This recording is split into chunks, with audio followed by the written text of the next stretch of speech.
ಕೂಡ ಭಾಷಣ ಮಾಡಕ್ ಬರುತ್ತೆ.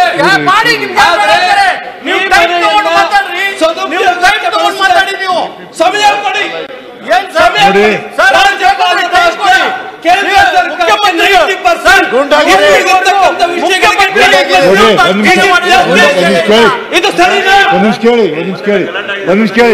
ಒಂದ್ ಕೊಡಿ. ನಾನು ಹಿಂಗ ಮಾತಾಡಂತ ಯಾರು ಹೇಳಕ್ ಆಗೋದಿಲ್ಲ. ಕೇಳ್ರಿ, ಹಿಂಗ ಒಂದ್ ನಿಮಿಷ ಕೇಳಿ ಕೇಳಿ ಕೇಳಿ ಕೇಳಿ. ಇದು ಬುದ್ಧಿವಂತರ ಮನೆ ಹೊರತು ಬೈಗುಳದ ಮನೆ ಅಲ್ಲ ಸಭಾಪತಿ ಅವರೇ. ಇದು ಬುದ್ಧಿವಂತರ ಮನೆ, ಆದ್ರೆ ಬೈಗುಳದ ಮನೆ ಅಲ್ಲ. ಮುಖ್ಯಮಂತ್ರಿಗಳ ಗಮನಿಸಬೇಕು. ಬುದ್ಧಿವಂತರ ಮನೆ ಅಂದ್ರೆ ಬೈಗುಳದ ಮನೆ ಅಲ್ಲ. ಇದನ್ನು ಮುಖ್ಯಮಂತ್ರಿ ಹೇಳ್ಬೇಕು.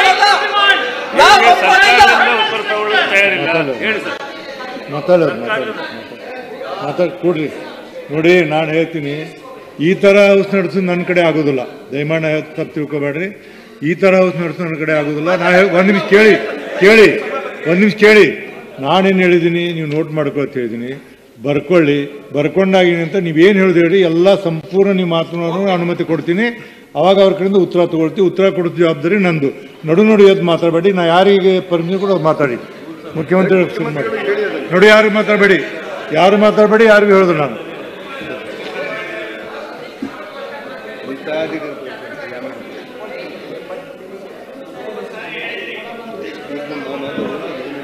ಏನ್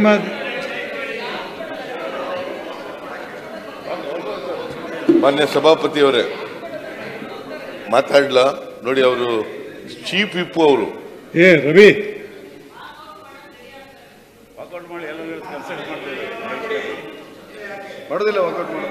ವಾಕೌಟ್ ಮಾಡಲ್ಲ ಸರ್. ಮುಖ್ಯಮಂತ್ರಿಗಳ ಸ್ಪೀಚ್ ಅನ್ನ ಕೇಳುವ ತಾಳ್ಮೆ, ಸಂಯಮ ಇದು ನಮಗಿದೆ. ಮತ್ತೆ ನಾವು ಕೂಡ ಒಂದಿಷ್ಟು ಮಾತಾಡೋದಿದ್ದೀವಿ. ನಾವು ಡಿಸ್ಟರ್ಬ್ ಮಾಡೋದು, ಇಷ್ಟು ಅಮೂಲ್ಯ ಸಮಯ ಡಿಸ್ಟರ್ಬ್ ಮಾಡಕ್ ಆಗಲ್ಲ ಸರ್. ನಾವು ಕೇಳೋದಕ್ಕೆ ಉತ್ಸುಕರಾಗಿದ್ದೀವಿ. ಅವ್ರು ಮಾಡ್ಲಿ, ಅವ್ರ ಅಟ್ಯಾಕ್ಸ್ ಮಾಡ್ಲಿ, ನಾವು ನೋಟ್ ಮಾಡ್ಕೋತಾ ಇದ್ದೀವಿ. ಸಮಯ ವ್ಯರ್ಥ ಮಾಡೋದು ಬೇಡ ಸರ್. ನಮಗೂ ಕ್ಲಾರಿಫಿಕೇಶನ್ ಅವಕಾಶ ಕೊಡಿ.